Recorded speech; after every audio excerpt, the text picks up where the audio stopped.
many video productions from here have projects out of Lincoln, but they still based on here, and I don't get it. You go where the work is, or just kind of use Lincoln as your base. If I'm having to explain to you all of these things, you're never going to value it. There's an element of education in there as well. Help explain the process of video. Not that everyone's meant to know, but I don't think people know how much goes into making it. You have to just get something on your portfolio, because without it, how can you demonstrate any value? You don't want to say no to many opportunities. You want to kind of take everything on, which obviously attracts a variety of different clients. If not Lincoln, for a video production, what town in UK?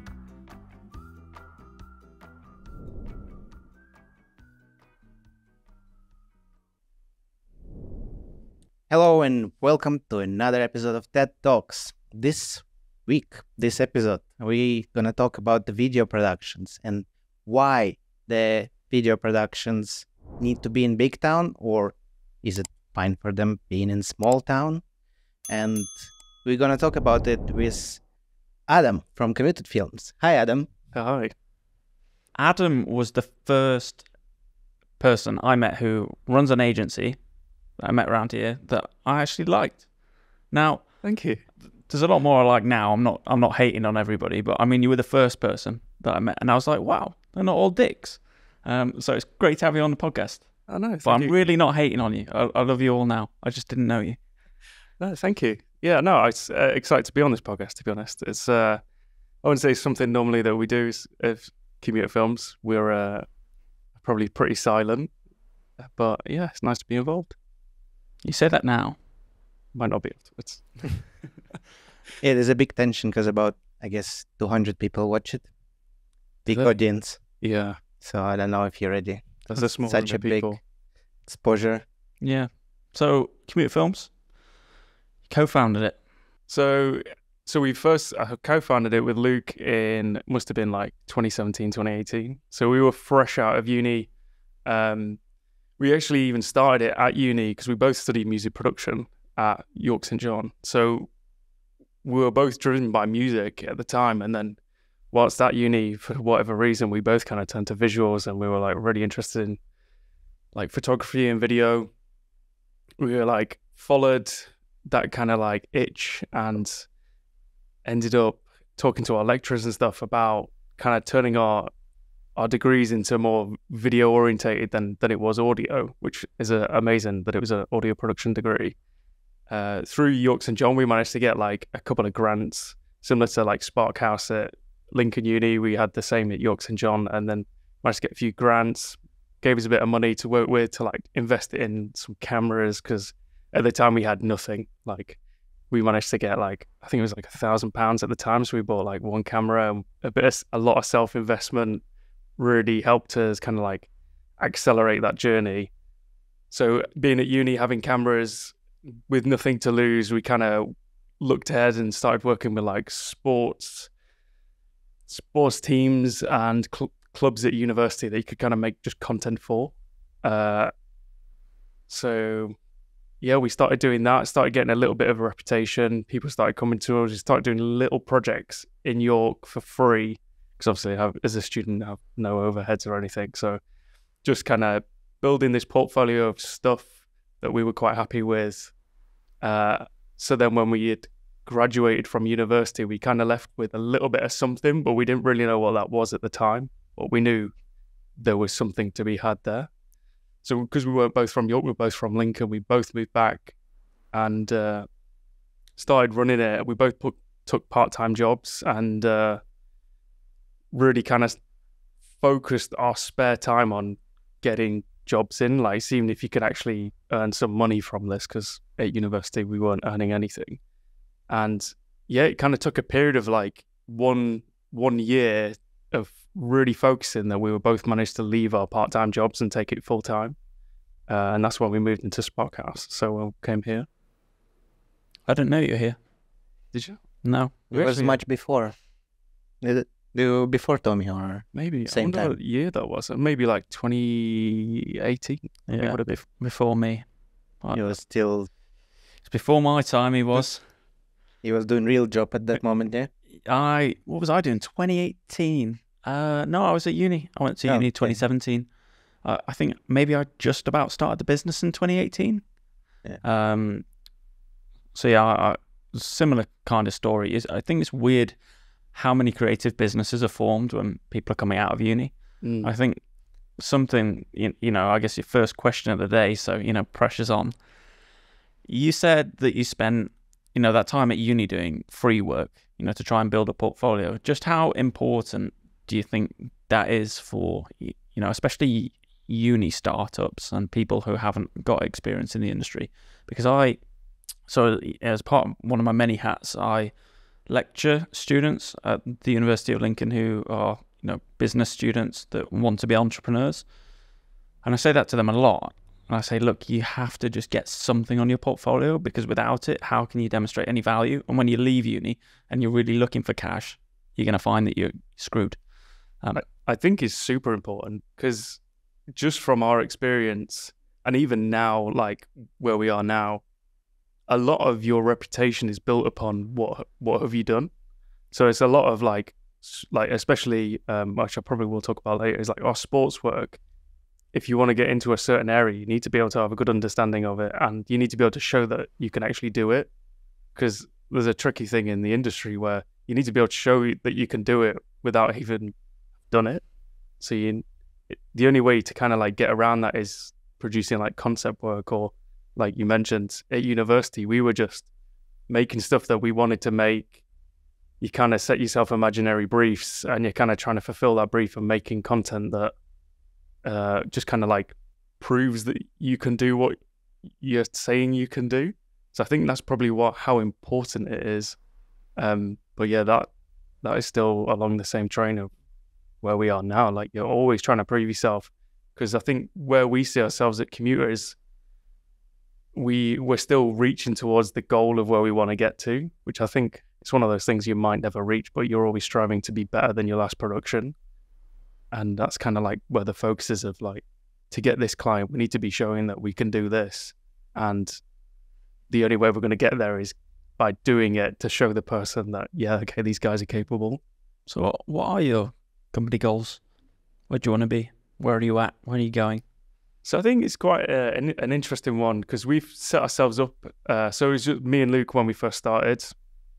That's kind of brought us through to what would be 2021, 2022, last year. That was, for the record, that was 2022 last year. 2022. Yeah. We hired our first employee, George, who's been amazing for us and really accelerated our growth. What's the point I was trying to make? Saying, where the hell are you going? Where are we going? What is the goals? Yes. So where you want to be? Yeah.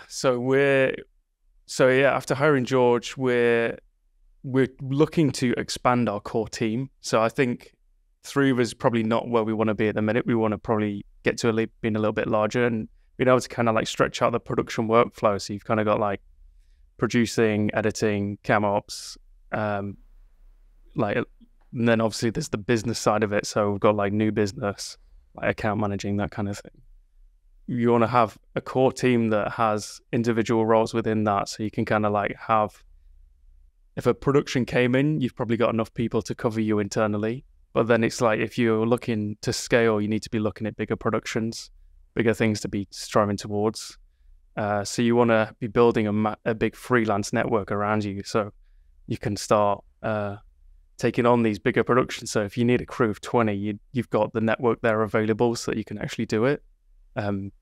So that's kind of where we're at the minute. We're on that journey to kind of get to just always connecting with new freelancers and always connecting with like editors, cam ops, like you name it. We're just trying to get to know as many people as possible, to be honest. Yeah. So let's talk about your role in the production. My role. What exactly you're doing in the production and if it was from the beginning, this role, or it transitioned to something? I mean, as it started, I think with many small businesses, you kind of do everything. Yeah. So it was quite hard to define at the start. And I think there's almost frustration comes from that, because you're like, I can't do something to the best of my ability because I'm so stretched doing other things. But now we're a team of 3. We've been able to like kind of divide those roles up a little bit. And being able to put more focus in. So I end up, I head most of the production side. So that's anything from like, as soon as the job comes in, because Luke is new business, so he's bringing most of the work in. As soon as the job is in and confirmed, I'm like straight in there, account managing essentially, and then starting that pre-production phase of like making sure the invoices are sent, making sure like we've got schedules, we've got people lined up, got crew available, locations, all everything to do with like making sure that production is going to happen where, when, who's turning up. That kind of then bleeds into working with Luke and George. So it's like they kind of held up most of the concepts and the creative. Then I'm there to kind of facilitate that with what we need. That then moves through to obviously production. So you're kind of like out there shooting, making sure you're getting everything you need for the editing phase. Moves on to editing and then grading. So that's all kind of like the internal processes. But yeah, mine is all production focused, which then is almost stretched to project management towards after the production. So the editing is split between me and George, and we're able to kind of help manage the project, manage the client, making sure that we're delivering the editing versions on time by the deadline. And then I'm liaising with the client, making sure they're happy with what's going on. You're taking all the stress. It sounds like it's a lot of stress. And the other ones doing creative work, doing fun stuff. You doing accounting, editing. You can say it like that. Well, I'm pretty sure it's not all of that, not all the fun stuff they're doing, but yeah, you're taking like really hard responsibilities on the work. I think that's what's also quite interesting though, is I quite enjoy seeing the guys kind of like flourish in their environment, because obviously I'd say I'm creative to an extent, but I can't see like the longer vision as like a producer. I'm kind of like, I'm more thinking about how we're going to make this happen, and they're thinking of like this amazing idea that we were trying to like create. So I think it's a nice balance that we have, and especially like starting it with Luke. Luke's definitely like the visionary.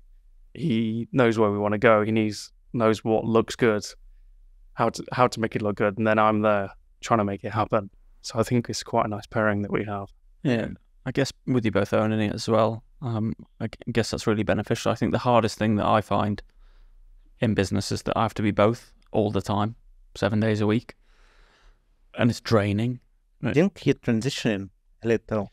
Like you're doing less creative work and more slowly to this? Slowly, not fast enough. Think you're slowly building a trust with your team to give them. Creative is also quite draining as well. Like, especially for us, when you're thinking of like a concept or looking for like inspiration and imagery, like there's a lot of time that's spent. And sometimes I know, especially like speaking with Luke and things, like you're not always in the flow, and it's hard to get in the flow to make something cool. Yeah. Right? Something you're quite good with yourself with that though, aren't you? Where if you just know you're not feeling it, then you rest. Yeah, I'm usually like working hard like a week, 2 weeks, and then I feel like I can't do nothing, and I'm not necessarily physically tired. I can sleep well, just get to work, and I just can't do edits. Well, I'm doing it, like, but I'm just like, this is not really working. Yeah, it's just waste of time, and I can't probably force to beat it, but then I will need more rest from it. So like I remember at some project it was deadlines coming, and I don't know what to do with it. So I was turning the white noise in my headphones and just listen it for hours. Yeah. Till I just like have zero thoughts in the head. And then I get like couple hours where I'm like can do like really creative work, really effective, but then like I'm just tired and I'm like I think wasted for days. That's also a massive part of editing as well. Like if you're making let's say like a 1 to 2 minute video, we as editors, and I'm sure you've experienced this, Edgar, is like you've probably watched it over 1,000 times, and so at some point in that you're kind of like creativity is just gone, and you're like, oh my god, like is this even good anymore? Like what even is this? I find everything I do I hate, especially the longer projects, websites. You spend so long over the smallest details, like a contact form to make it look really right might take you 3 hours, and then you're just looking at it bleary-eyed.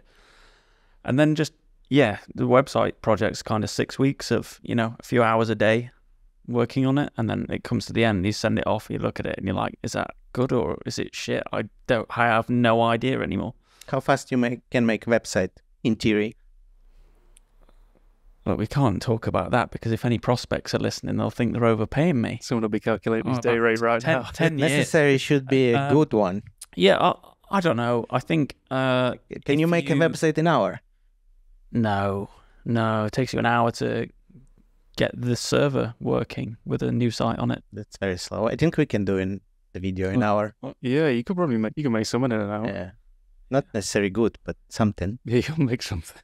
It's just like... Yeah. I think, and then people say, oh, what about a one-page website? And you're like, right, to make a good one-page website where everything's like linked together and you can click here and it'll take you down there and you can click here and it'll take you up there again. Takes as long. Well, it doesn't, but it doesn't take one page amount of time. Yeah. No. And I think the other big difference, because equipment. Yeah. For video, you don't need much, but you need equipment, and it's cost of it a lot. To make website, you need a laptop or Chromebook. That's it. I think you've got the worst end of the deal. So to make something good, you need like 4 people and £20,000 worth of kit. Or if you're Edgar, you just need 1 man. But still, kit. Yeah. Is a Ukrainian beast. Yeah, 16-hour work days, 7 days a week. Yeah, you can take. I think it's something that a lot of people don't see, actually, is when you probably buy a video, you don't think about it, but there's someone with a car full of kit driving towards you that's probably got up at like 6 o'clock in the morning. I know. When he's shooting for me, he doesn't have to tell me about it. Oh, I was up charging batteries. It's like, mate. Yeah, but they're not telling it to client. Yeah. Cry me a river. Start making websites then. Get a real job. No, because he was asking me like, oh, can you like charge 4 hour? And I say, okay, like from when you want me to start count hour? When I get to office and start to pack everything, or when we get to the stage, because it's like 3 hour apart. Yeah. And then after we finish, I'm going to office and then spending 3 hours again to just charge everything, make backups, sort the whole equipment, unload everything from the car back to the car. You see, it makes it sound really difficult, doesn't he? And do you notice true. None of that was about actually making the video. Yeah, but like that's why I can't really. I get a lot of questions that, especially in Lincoln, I don't know why, that the hourly rate, and I say like, I can tell you for a day, but not hourly because it have no sense for me. Yeah, no, and I think we found that as well. Like especially as a business, it's kind of like we started in Lincoln and we're still in Lincoln now. Like I think that's like 5 or 6 years on from when we first started. There's definitely like when you're working with Lincolnshire clients, there's an element of like education in there as well. Like kind of you got to kind of break it down and kind of help explain the process of video, because not that everyone's meant to know, but I don't think people know how much goes into making it. So it's quite nice to be able to break the process down and kind of show the value in what video brings and where it's coming from. I think that's quite important, and I think you'll probably find the same, that there's a lot more than just turning up with your camera and pressing record. There's a lot more that goes in beforehand. I actually stopped doing it. Stop explain.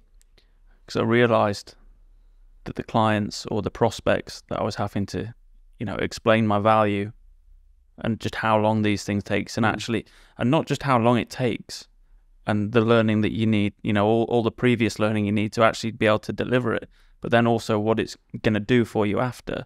I think if I'm having to explain to you all of these things, you're never going to value it, because I can't sit with you on a call for 20 minutes and explain, this is what you're doing. You're not just buying this thing, you're buying what this thing's going to unlock for you. Not only the foundation that it's going to give for you, but, the potential that it's going to bring. And if I'm having to do that, we're not the right company, because you're looking for a thing, and I'm not going to sell you a thing. I'm going to sell you, the start of a new journey, which was difficult. And I think when I stopped explaining... Yeah, it's so hard. It is, especially when we were at the stage where we really needed cash and projects. as well, because you'd be like, no, listen, this is what I'm going to do. It's going to take this long. How long? Well, yeah, because I've got to do this, and this. And I just got to the stage where I was thinking, Yeah. you don't get it. And if you Yeah. don't get it, don't buy it. Yeah, I was feeling something like that with I work at some point with guys who making wedding videos, Yes. Yeah. and I asked People- him to video my wedding. yeah, I said no. He said no. Yeah, so the guys who I'd say how filming much. video, you wedding, doing who they filming? June next year. We'll speak after. Who is it? Yeah, I don't think Coronation you're gonna- Street's on. I don't think you're gonna like the price. It's all right. But that will be We're good mates video. now. Anyway, sorry, I'd get... So yeah, what the guys who filming weddings, Mm. their wait list for Yeah, they're like a ready pre-booking video, for like- like a year. 8 months. So Yeah. you're paying a lot, a couple grand, and you're waiting 8 months till they edit 4-minute video, 5-minute video. And I was always thinking, why? And they say, oh, we're so booked. We're so we are. I'm an editor. Is it something you've thought about doing weddings? Yeah, I was thinking about that, but I would do it. Well, I probably will someone steal my idea, but I would do it like in the really good way. It's actually the entry point. It's probably you just need like 3 photo cameras, like Yeah. a couple grand each. You need 3 people, videographers, freelancers who get Upsell the paid. photography. Yeah, plus photography. You I need. mean, look, it- I've got a budget. Photography is going to cost about 1,700 quid. If you want to come, you get someone, you overpaying. can get a runt to come, right? You can video it just one day. I'll edit it. I'll get him to do it. And then You know, you've got till Deal. next Wednesday. I was work with company who was making it really good. So we was filming during all day from the morning, and every couple hours we give to editor who was on the place where it was video. Oh, on the venue. live editing. Yeah. Yeah. And we was given the cards and keep filming all day. And by the 8 o'clock of evening, with the wedding cake, they have ready video. Wow. And Didn't we have was the cake doing in it. though. And we was doing it as daily. So this is, and I was thinking like this is have like so much value in it Yeah. because it's good video. It was filmed on cinema cameras like C200 or something, and it was really good with audio, with proper edits, like with titles, everything, with music, and you just ready. Then they will have like extended version of it after Yeah. They get like 8 months after, but a 10-minute Yeah. cut. Yeah. yeah, but this is what they was charging a lot for. It's And not- I don't know how much they pay for wedding, but they pay us like $300 a day. yeah. So probably, I mean, weddings are a really interesting area of video, and And you're going to get into it and you're going to do mine at a discounted rate at exactly what I pay the photographer and take me some photos. the only one problem they doing sport, so you need to be really fit. I am Yeah. really fat. You know, I was thinking when I was watching, I think it was the Will podcast, which will probably be 2 podcasts ago when this goes out. I want to make a compilation of just how many times you call me fat and I call you grey. I've Yeah. noticed that as a trend actually. The ones Yeah. I've watched. I wonder what you're gonna do when I won't be grey. Well, I don't need to worry what you're going to do when I won't be fat. Still will be fat. Yeah. Do you think, okay, like wedding prices, right? For the video. Yeah. Okay. Overpriced. What do you think would be a acceptable price? I mean, the productions that we run are slightly different from your Mm. average wedding video. But to put a price on it, you're probably looking around about 2 to 4K. Yeah. Maybe more, depending on what you're getting. Yeah, I think it's fair price. What you think? Would you pay $4,000? I don't know, maybe. No, I will film. What date? Hey, you already said no. No, I think maybe it could be cool. I think it's really difficult with the photographers because I know freelance photographers, that I've hired through work, you know, if you say, can you go for a day, just literally point and shoot, give me the files, and then call it a day. You're looking like 600 quid for a good photographer. And then all of a sudden you've got to add another grand and a bit onto that. When I don't need someone to, I can edit the photos myself. So it's kind of a really difficult pill to swallow. I think it depends what you're buying for, though, because I know a few wedding photographers that have a style. A style, yeah. And I think what you'd be buying is obviously their eye and their style. So that's their value. Yeah, and I think, you know, when I was kicking off earlier about websites, I've just become my own nightmare customer. But that's the thing. Me saying that, though, is exactly what I was trying to get from earlier. I don't see the value in it. And then if a photographer has to sit and explain the whole way through, like, no, you're buying a style, you're buying my experience, you're buying the fact that we can only shoot this once, and I've got so much experience that I can make this go seamlessly. But the fact that they have to sit and explain it means that I'm already not a good customer for them. Which I think, especially for video, I guess that's something that's probably quite undervalued by a lot of people. Do you find that you're having to explain and you get kind of people who you tell them the price and they just can't believe it? I think definitely in the early stages of starting Commuter, we definitely, because we were set in Lincoln and kind of like trying to grow, you don't want to say no to many opportunities. You want to kind of take everything on, which obviously attracts a variety of different clients. But yes, you do sometimes have to explain. But as we've kind of like grown and to where we are now, I think people come like look at us and look at our style and they kind of like jump on board that and go, okay, I like what these guys are doing. I want them to do what they do, but for me.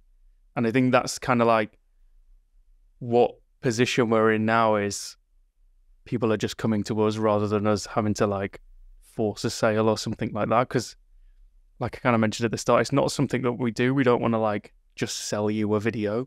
We want to be adding value to that and we want to make sure it's the best video that you're going to get. So I think that's kind of like the journey of that one. But I definitely think like when you're starting out, it's hard to say no to opportunities, which does attract those kind of clients that you do have to explain a bit more. But yeah, I think it kind of traps you as well, because you kind of have to, say if you accept some really low value work, you have to keep that churn where you need some more work and more work and more work just to like pay your overheads. You're busy doing a lot, but a lot of nothing, yeah. Yeah, and the killer is that the clients you have are going to give you referrals, and the referrals they give you are going to be their friends, and their friends have businesses exactly like theirs. Yeah. Same budget, about same budget, or expectations on the budget. Yeah. Oh, well, you did it for Phil for £500. It's like, yeah, I did it for Phil £500 3 years ago, and you were lucky I did it for that. And so it's really difficult, I think, to kind of get yourself out of that, because it's a catch-22 when you start a business between having cash in the bank so that you can keep going and turning those projects, you know, down. Yeah. They say a lot of no to the projects now.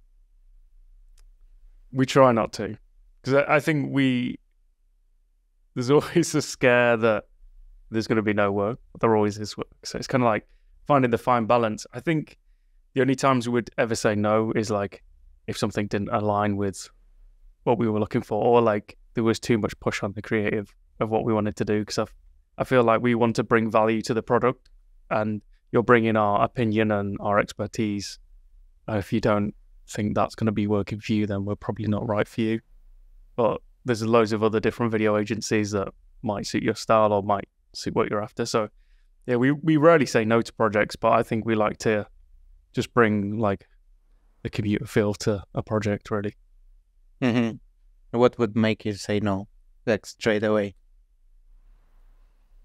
Is it can be a different, some field or some particular client? I think as we've grown, obviously it's a business, so it needs to earn. Yeah. If there wasn't enough budget, I think that's probably a good factor, because you can't do free work. But there is exceptions to that, like where we're looking to niche is in like in the sports world. So what we do is look for opportunities to kind of, like I was saying earlier about portfolio work. If there's something that's minimal to no budget would quite happily take it along if it aligns with where we want to go. And as long as it's aligning with that and we can get out of it what we want in terms of like, it's going to be a showpiece of our website. We want to be pushing this on socials. We want people to be thinking of this when they think of commuter, would probably take it on. So what do you do in sports at the moment? Because sports, I think, is a really interesting industry generally for media, and I think it's changed a lot in a really short period of time, especially with like short form social. Now I sound like when Doomy was banging on about the music industry, but I think sport is one where companies have realised that they can extract a lot more money out of fans if they let them get closer to the action, because traditionally it was like really walled off, and you'd have like for instance, if you take football, and I'm not a massive football fan, I go and watch it a lot, but it's because I get free hospitality and free beer. Good deal. As you do. You massive football one in one way. Huh? Like massive football fan. Like a big, I mean.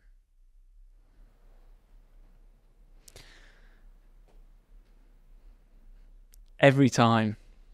But no, I think football, okay, if we take football, so like 10 years ago, clubs then started offering like subscription services to content that was interviews with players, the manager, behind the scenes stuff.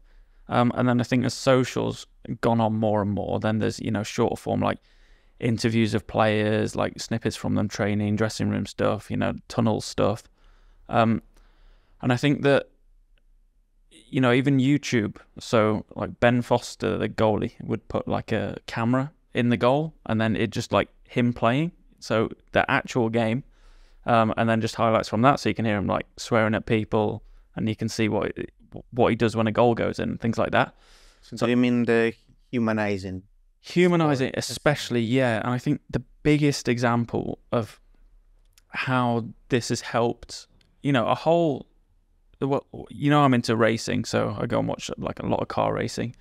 Drive to Survive with F1 on Netflix pulled in so many fans. I was going to say that was so massive. many. Yeah. Because now, whenever you say you're into cars, I'm like, oh, I'm into cars too, and it's like, oh, fucking what cars? Oh, I really like F1. All right. Do you know anything about it? Yeah. Verstappen and Hamilton. Okay, brilliant. Let's have a high IQ conversation about the development of the last 6 minutes of F1 according to the dramatized version of Drive to Survive. But if you look at the growth of that, and then if you put that, one of my favorite series is NASCAR, but no one knows anything about that unless you've been following NASCAR for the last 20 years. And I think the growth in those sports, if you put F1 next to NASCAR's got absolutely shed loads of fans. It's just absolutely nowhere near. So I think sports media is utterly changing the landscape. And that was a really long introduction to, Adam, what the hell do you do in sport? So we've done a few things in sports, and it kind of ranges. Film Drive to Survive. Yeah, I wish. No. We've done quite a lot, and we've ranged in quite a few sports as well. So it's like we've done some for like golf. We've just done something for rugby. Looking to like collaborate on like any opportunity to do like loads of other sports. So we've got like running and other things like that, and we just want to bring like a different perspective to that kind of like industry. And in what format? Like what like promos for events? Like highlight reels? What kind of stuff are you doing? Kind of a bit of anything and everything, but what we really want to like specialize in is like brand promo. So if like you've got a product in the sports industry, you want to be building something for that. For example, we did a campaign for Chance Running last November, and that was all about telling the story of the brand, how the brand was formed, what like the ethos of the brand was. So we kind of went out to Girona in Spain for like 4 days and just shot with the co-founder, the founder Tom, and his business partner in Girona. So that's where they make the product, they test the product, they run with the product, they use it like anywhere and everywhere when they go like running.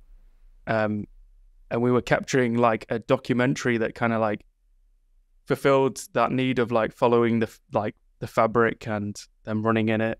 But then we also conducted a few interviews of them, like talking about it and everything. So we came away from that four-day shoot with like a massive library of like footage that you could kind of make loads of stuff from. So we did churn out like I think it was a 3 minute or 3 to 5 minute long form documentary that kind of like told you anything and everything. So as someone who's already interested would probably watch all of that. But then from that we made social cuts. So like different social videos that had different themes within that. And then from that as well, you can kind of like take stills. So you've got like, if that was that as a project kind of like had one overarching theme of what we wanted to get out for it, but then you've also got like a library of content that we can deliver within that fits all like your socials, your LinkedIn, your Facebook, YouTube. It's kind of got, I feel like they all have their own different purpose of what you're wanting to get out of it. And if you're making content just to get like attention, it's the quick content, it's the stuff that's really engaging, where the 3 to 5 minute documentary, you kind of look in that people who are already interested in the brand want to find out more. So it's kind of like making the content with a bit more purpose of why you want to make it, because someone who's not heard of it before, they're not going to sit and watch a 5 minute documentary. It's just, you're not going to get their attention span. Whereas if you make a quick 5 to 10 second reel, you may get their attention for like 3 to 4 seconds, which might inspire you to look further into it. So yeah, I think if you're there that long, 4 days of shooting, I guess you can, like you were saying earlier, produce a lot more value from that than just going out to, get a quick video.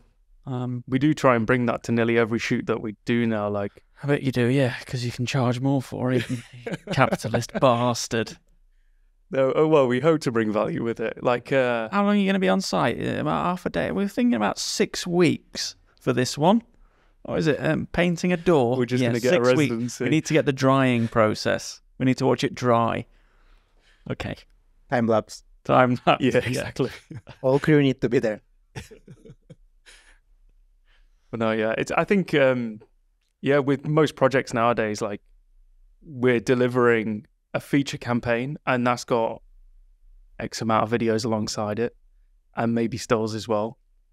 Yeah, so what, ideally in sport, what kind of thing would you want to shoot? Who would be, your ideal customer in sport? So for instance, is it, like sports products? Is it sports series? Yes. I think it's a combination, to be honest, because it's quite interesting to tell stories, because obviously athletes have lived very different lives from most normal people, and I think they've got a story. The same kind of life as me, obviously. Well, you into sports now. I heard you play football yesterday. I've proper done my leg in. Did you score a goal? Yeah, a couple. There was no goalie. I went for a kick around with Dom from the uni, and a kid called Adam, who is literally a student. It was the first time I'd ran in any capacity. Ran, it was jogged. So you're going to end the sentence there. It's the first time you ran. First time I've ran. It felt like it. But I think, honestly, I pulled my quads and my hamstring within 15 seconds of being on the AstroTurf. Because I kind of did a little bit of a stretch, went to kick the ball, I was like, ah! And then I was still there for an hour. So it was really good fun, though. We're doing a 5-a-side team for Spark House. If you want to join, feel free. It's not locked to Spark House. It was my idea. I say it was on the team. We've got about 12 people. I would probably say that would be the first time I'd ever played football, but yeah, I don't think I'll be an asset to your team. No. You think I'll be an asset to the team? You can do social media. Yeah, there we go. Just Some take sports pictures of you. media. Here we go for the Paralympics. But yeah, that could be something cool. There are sports teams, and I know it's probably not where you're at, but in general, like Lincoln United would be crying out for someone to go and do a quick 3-minute video on. I say a quick 3-minute video. I know that's days of shooting, but for your portfolio as a company, could be insane. We have contacts like Lincoln City. I'm sure you'd be able to get in there to do something for either low or no budget. I think it's having the flexibility, because we're like you say, we're always open up to opportunities like that. And if we're able to pitch a concept and they can take it on board, then we're always open to the opportunity of like taking on like new sports and to build our portfolio, to be honest. Yeah. Do you think someone like them is better for them? Will be have someone in-house? Because they need This something. is the ultimate question, isn't it? Yeah. Yeah, because I think they need content constantly, all the time, every day, something, and like not necessary really commercial quality, but really good one. And I think the like teams or something who need live content from games, Yeah. it will be really expensive to have a production. Yeah, if you're comparing the costs of in-house versus Yeah. production company, like you say, if you need someone there most days of the week, depending on the level of content that you're looking to produce. You'll be there anyway. The amount of days you quoted for the project. They're 365 days, I think, this one, Dave. And I think the other, not a problem, not necessarily a problem, but the exposure on social media, what they get from in-house videographer versus production will be about the same in this particular topic. Yeah. This task. Yeah, I feel like it's there's levels of production, and I think what I mean by that is like you can get one person with a camera, they can film and edit a video, and it's going to be of a level of production that one person can achieve because there's always limitations. I think that's the difference of where a production company would come in, like us, that it would probably be more expensive, but you're getting more people, more experience. Doesn't really matter about the camera quality because you can always make something look good, but obviously if a production company has a camera like us, like you're getting cinema level quality, and yeah, it's more expensive, but that level and being able to have more people offers a higher level that one person is going to be able to achieve. Obviously, the big difference with that is price, and I think that's the hard thing to navigate. And also it depends on the purpose of the content as well, because if you're looking for like user-generated content and that's doing well for you on socials as a club, then you probably don't need to be hiring a production company to do that. But there is exceptions where if you hire a production company to produce a campaign for you, that can be an element of the campaign, but that can be done to a higher standard. So it's like you're able to deliver more, but it's going to cost more. So it's always the threshold of like, how much budget do you have and what level of production do you require? And that's kind of where you end up figuring it out. Yeah, I think it's almost a day-to-day kind of churn of marketing in general.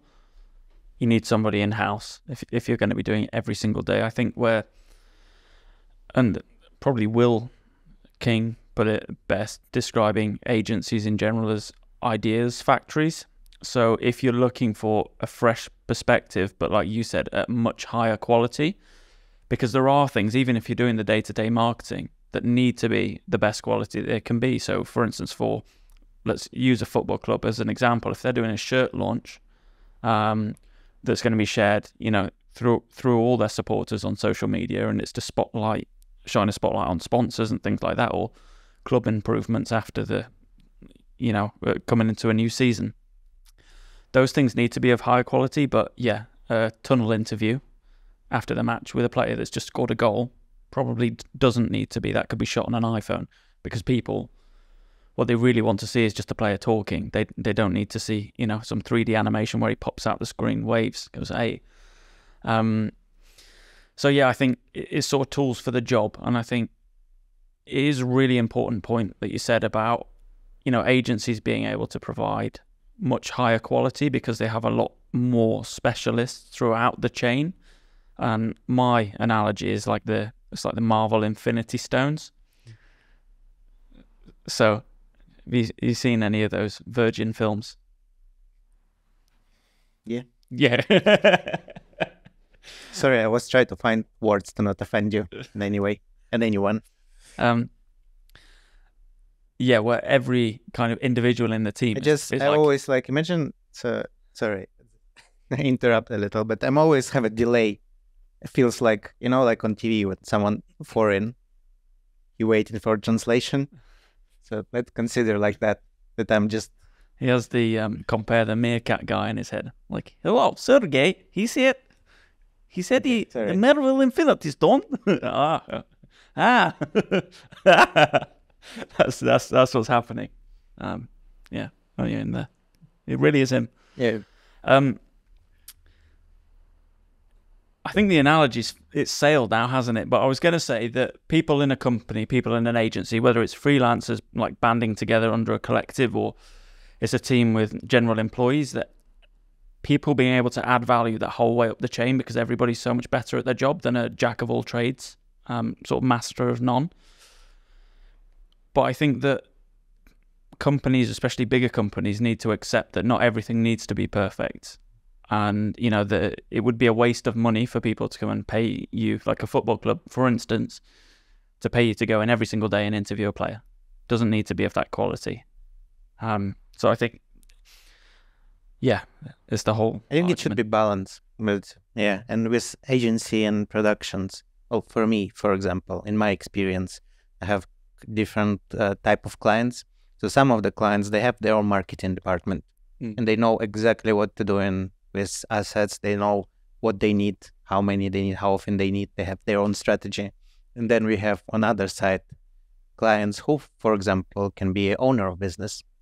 And for him, you give him, you can tell him like, this is for social media, this is for Facebook, this is for LinkedIn, this is for website. If he will do it like on himself, because it's like whole another thing. And I'm not doing these services. I'm not doing marketing for videos after. So it's so I rarely usually work in direct with clients. So it's always or agency or a bigger client who have stuff we're gonna.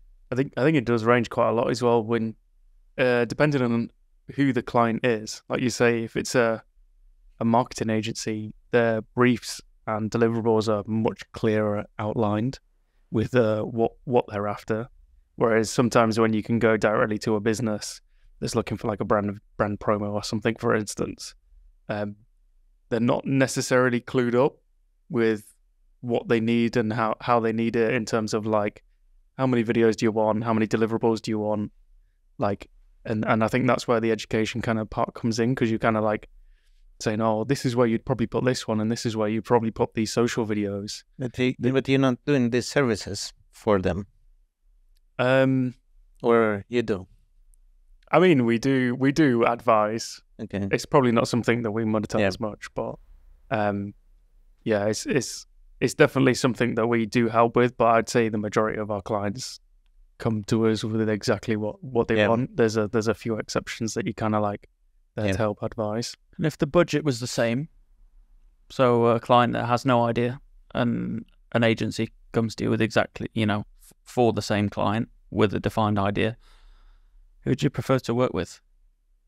Good question. Would you prefer to work with the idiot client on the left who has no idea? Or would you prefer to work with the really smart client on the right? I would prefer agencies. Well, they just tell you what they want. Not necessarily tell me what they want, but the whole project, in my opinion, will be more effective. Yeah. Because I'm always afraid, for example, that clients spend 10,000, 15,000 on commercial video, then upload it on YouTube, and then that's it. and expecting.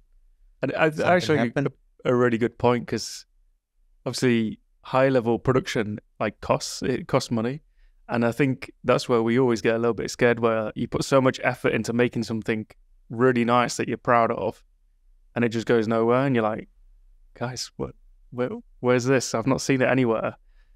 So I think, and then they will have the experience with video productions will be not great, because they say, oh, we spent on video of 20,000 last year and it's give us nothing. Yeah.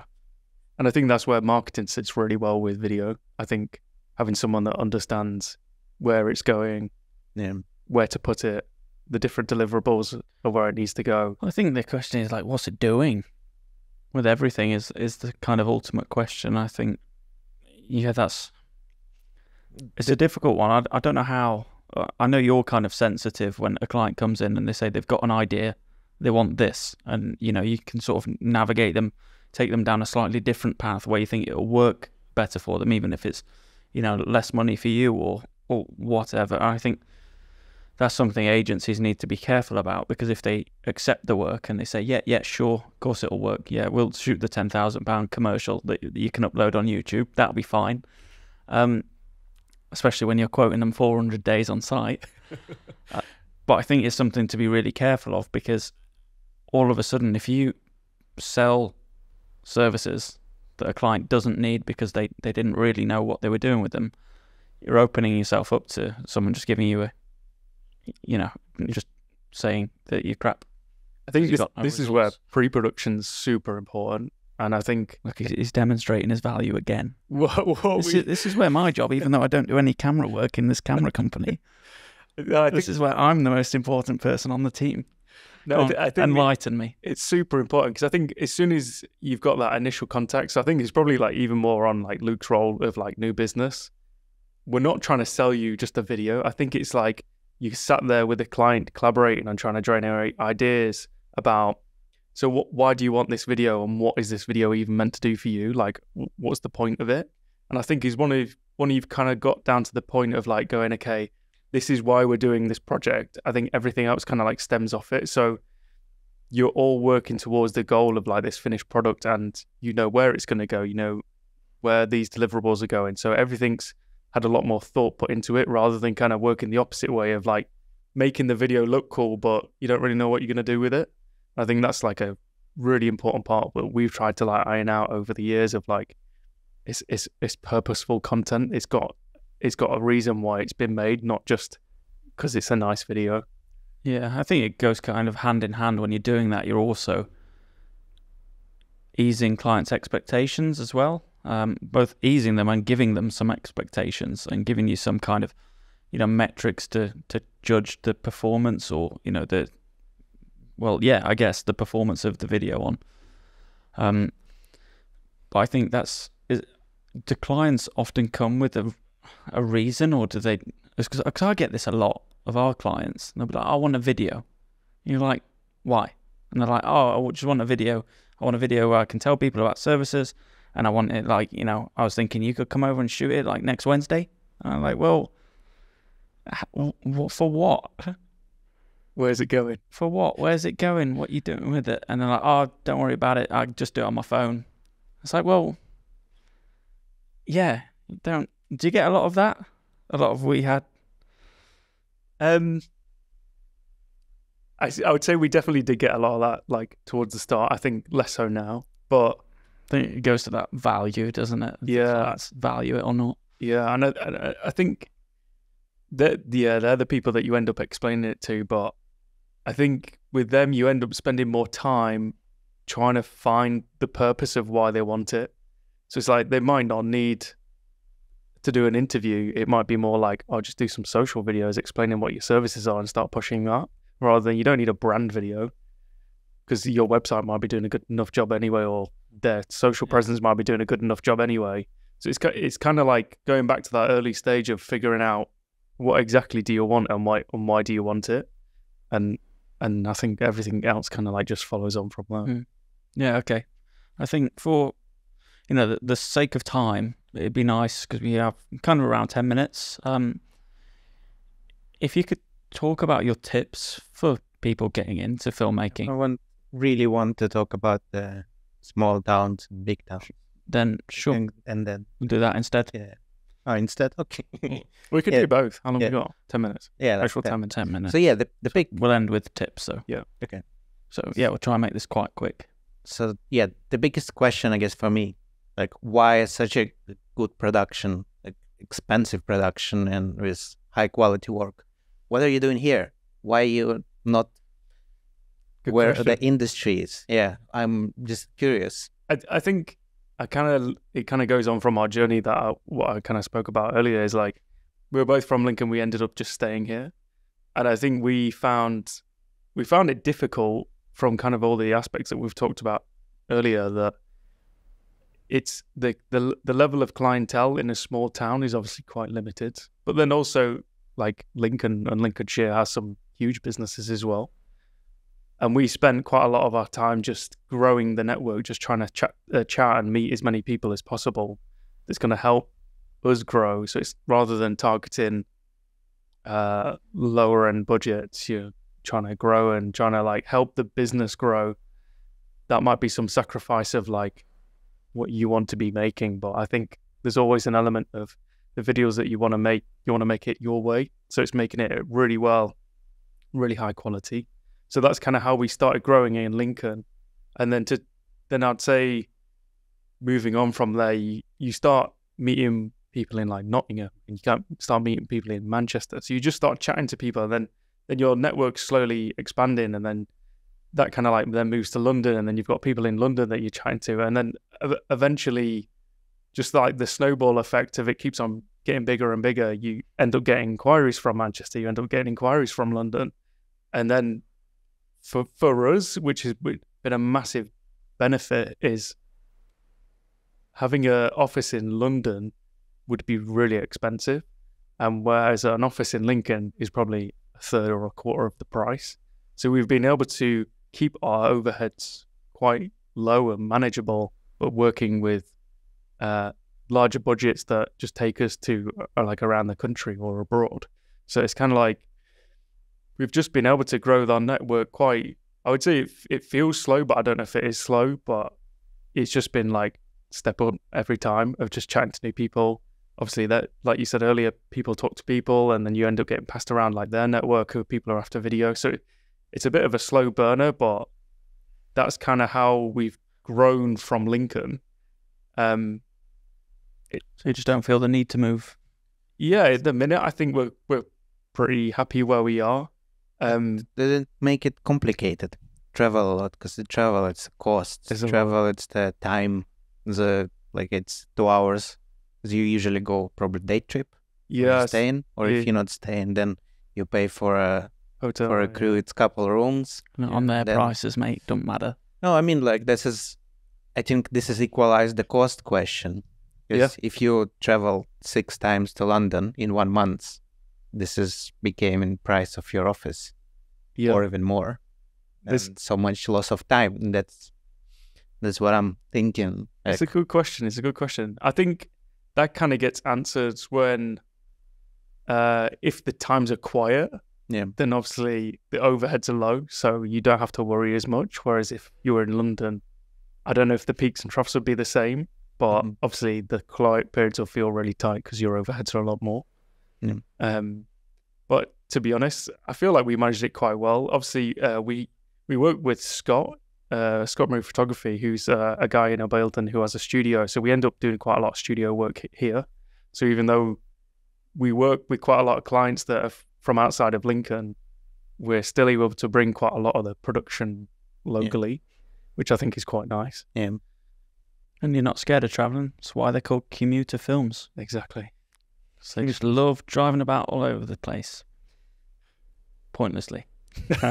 No, I think I can see the benefits of being in Lincoln. I think it's much easier for a web agency like yours to be out somewhere. And it's much harder for the video production. Yeah, I mean, so for example, the previous month, we've had like 2 or 3 shoots a week that are all over the UK. So like you spend a lot of your time traveling.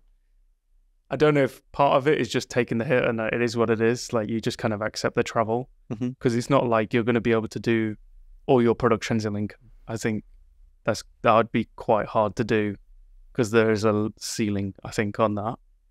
But if you go somewhere, there's just more people, there's more places. It's just kind of like you go where the work is and you kind of just end up following that, but just kind of like use Lincoln as your base. Yeah. And I guess a benefit of Lincoln is fairly central in the country.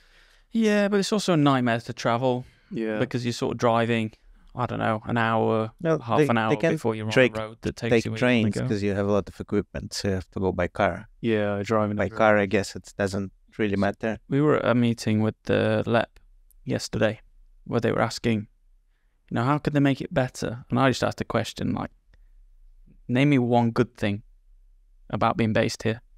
I think a lot of people are here because their families are here or they're from here. I think, it's relaxing. It's not crazy. Life prices are low, but I'm Look, I'm not going anywhere. I'm just moaning. There's no one here. You know, like the events, for instance.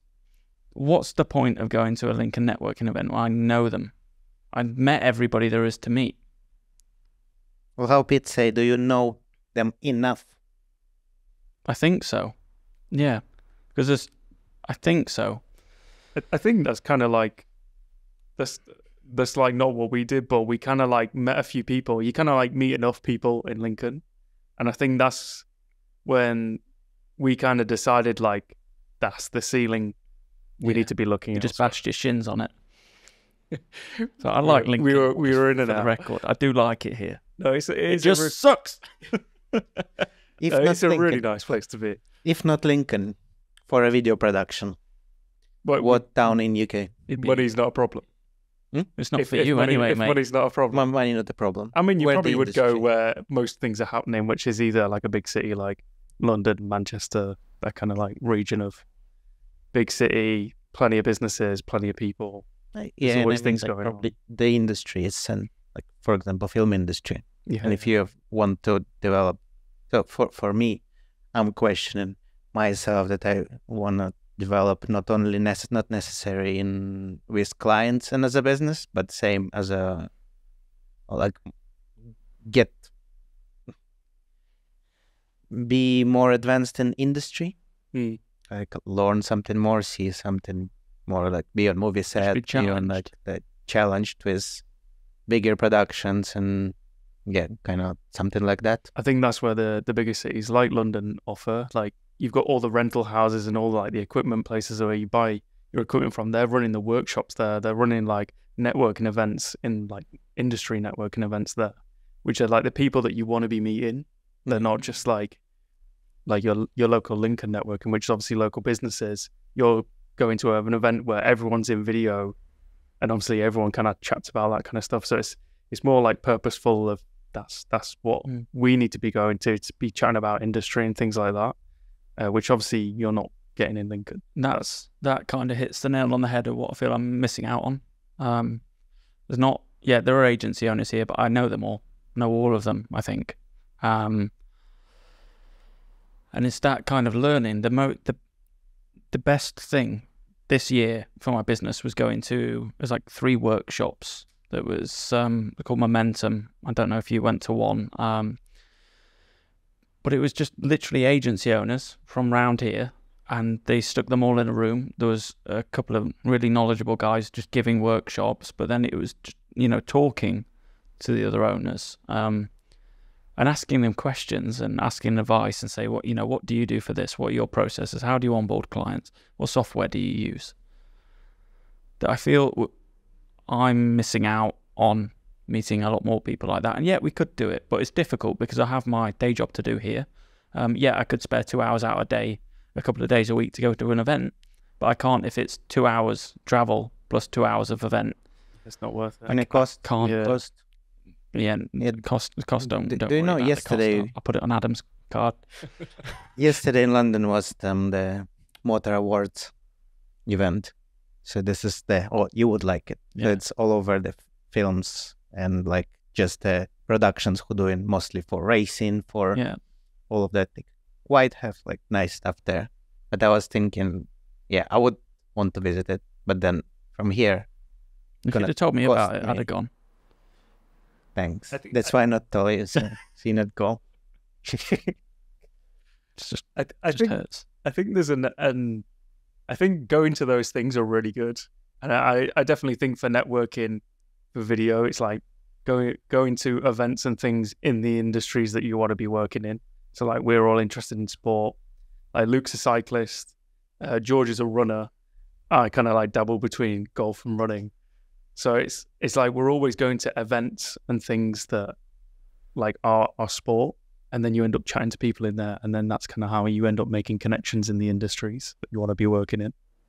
I don't know how many there are in Lincoln, but you end up going to quite a lot of events that are outside of Lincoln, obviously down south and whatnot. Quick tips for young video producers who want to organize production, work freelance, what to avoid, what to go for.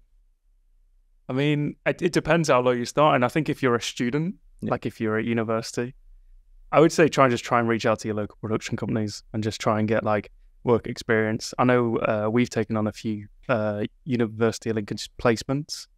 So people who have like want to do, I think it's like a 13-day placement or something. I think it's based on hours, but I think that's a great opportunity to try and like get, whilst you're a student, is just try and get in with local production companies. At least try and meet them for a coffee. Don't make it too formal, because I'd say everyone in the video world is pretty casual. There's no like business suits or anything. I just say like, could I meet for a coffee? I want to pick your brain for an hour or something like that. I'd say definitely try and do that. It's tip number one. Tip number two, I think if you're looking to like make videos, like as a cam op or something, I think just start doing it. Like just start building your portfolio, start making things. Just try and put it in front of as many people's in front of many people's faces as possible, just to try and get the word out there about like, I'm this, I'm making this. Want people to look at it, because I think that's the only other way that people will like try buy your service. Number 3. Tip 3 is, I think, just getting started. I think you don't have to have the fancy equipment. You don't have to have the latest softwares to be able to edit. I think just use the free stuff that you've got and start getting really good with that. I think everything's kind of transferable. So like, if you're looking at editing, I think iMovie, I feel like is still free. DaVinci free. DaVinci's free, yeah, which is industry standard. Yeah. And I think you don't need to put things on a pedestal to like think, oh, I need to get that camera and then I'll be that good. I think just start using it. Like me and Luke, we just bought, granted we got a business grant, but we kind of just went with what we could afford and we just started doing stuff with it. So I don't think you need to be operating with cinema cameras straight away. I think you just need to start making stuff and make it good. Yeah, I think that's really helpful. I think a lot of people, I imagine, would fall into that trap of, you know, if I get this camera, then I'll be good. If I get this software, I'll be good. When actually you need to be creative, because especially with software, and I can speak for video a bit as well, because I can do basic edits, is that software is all kind of the same. So for instance, like with animations, Have some as well, common things. Yes. if you understand like keyframes, for instance, then you can do incredible edits in all different kinds of ways. I always got told at university, because I've studied music production, there's obviously several music production softwares. Our lecturer always used to say that it's a bit like a kitchen. It's like everyone's kitchen's a little bit different. It's got things in different cupboards, but it's essentially the same thing. And that's like definitely what softwares are. It's the same thing, just things are in little different places. So you just got to figure them out. So if you get really good at one software, as soon as you make the jump to an industry standard one, or like an Adobe one that uses a subscription, you'll know where. You just need to find out where everything is. Everything's the same. Like, there's no sneaky like backdoor plugins or anything. Like everything's accessible like straight away. Yeah, but the one thing about software, if you are at uni, is you can't pirate it because it's illegal, and you can't find pirated software anywhere to learn on. Use the free one. Yeah, I covered it already. 100%. It's free. Don't do that. Yeah, I think YouTube is like everyone's best friend with software. Resource. You can learn everything on there. I'm self-taught with web. Everything I've learned for web is through YouTube. Everything I learned on Photoshop, Illustrator, After Effects, Premiere Pro, through YouTube. That's exactly the same for me and Luke. Obviously we went to university to study music, but we're both self-taught in cameras, like editing. We've just learned everything off YouTube or off tutorials or like blogs or anything. Like there's no secret that we like went to a film school, although that would have helped. It's not a necessary thing that you need to be doing. And I think you just, like kind of what I said, you've got to start doing it and just kind of figure it out along the way. Yeah, I think there's a huge misunderstanding as well of students that go to uni, come out thinking, oh, I've got the degree, I'm going to be helpful in a job. You're not. You're going to be a huge liability. So even if you've done the degree, you need to be self-taught, because the degree is already 5, 6, 7 years out of date. I sound like Pete Watson. I'm telling it as fact. And Pete, Dumi was say yesterday same. yeah, he did. Yeah, but the degrees are out of date. The software you're going to be learning, yeah, it might be there or thereabouts, but just because you know where a few things are on the software, and you know if you press file, that's where you find this. If you go edit in Photoshop, that's where you find content-aware fill. It doesn't matter. You have to be able to use the software, and you have to know how to actually create with it, not just navigate your way around it. And that's why I think if you're on a creative degree or you want to work in a creative field, you have to be doing this stuff yourself, because unless you've been doing it yourself for a year or two, you don't know anything. I think that's where the placement, I think obviously we never did placements, but I think that's why I enjoy so much about offering a placement when we can, is like, I feel like there's a lot more, you do a lot of learning, because for example, we took on a placement last year, and we brought her on as many shoots as possible just to get the experience of like what a commercial shoot is and what the difference is, because apparently from what they told us was most of the film degree was based on like actual making films, not like a commercial video like for a company. So it's a totally different way of working, although there is a lot of similarities. It's a totally different way of working. It's obviously a lot quicker way of working than doing like a film that probably takes a year to make, whereas What if you quoted for it? No, I think it's true, and the shooting films are changing. If you know the Oppenheimer, it was filmed and edited in 46 days. So this is I guess it's like teams who was making commercial and learned there. Yeah, exactly. They changed the process to make it so fast instead of years. So this is changing a lot. So you probably need to really be up to date. Yeah. And for a start, I think what I'm advising usually to start from social medias. Make reels, make YouTube shorts, because you need only your phone and you can edit straight into the app, but it can give you the experience of editing in the way, and then you will just need to learn software, but you will understand how to put shots together, the composition, and if you see all the trends in Instagram, they're all filmed on phone, most of them. So you don't need equipment. Yeah, I'm done. Start with the camera you've got. Yeah. Wrap up then. Yep. Well, thank you for this insightful conversation. It was great. Thank you for having me. It's been a pleasure. I really enjoyed it. I thought you were great, Ed. Adam is rubbish. It's so boring. I really enjoyed having you, mate. I thought it was really good. No one's coming again, though. I think in general, no one enjoyed it being with us. I genuinely enjoyed it. Thought it was really fun. I think we learned a lot. Yeah. So, for our viewers, thanks for watching. Subscribe to our channel, like, comment, and we'll see you next week. Maybe. No, we will. Into it. We'll see you in next week. Yeah, no, it was really fun. Thanks for coming, mate. Hopefully that offers a bit of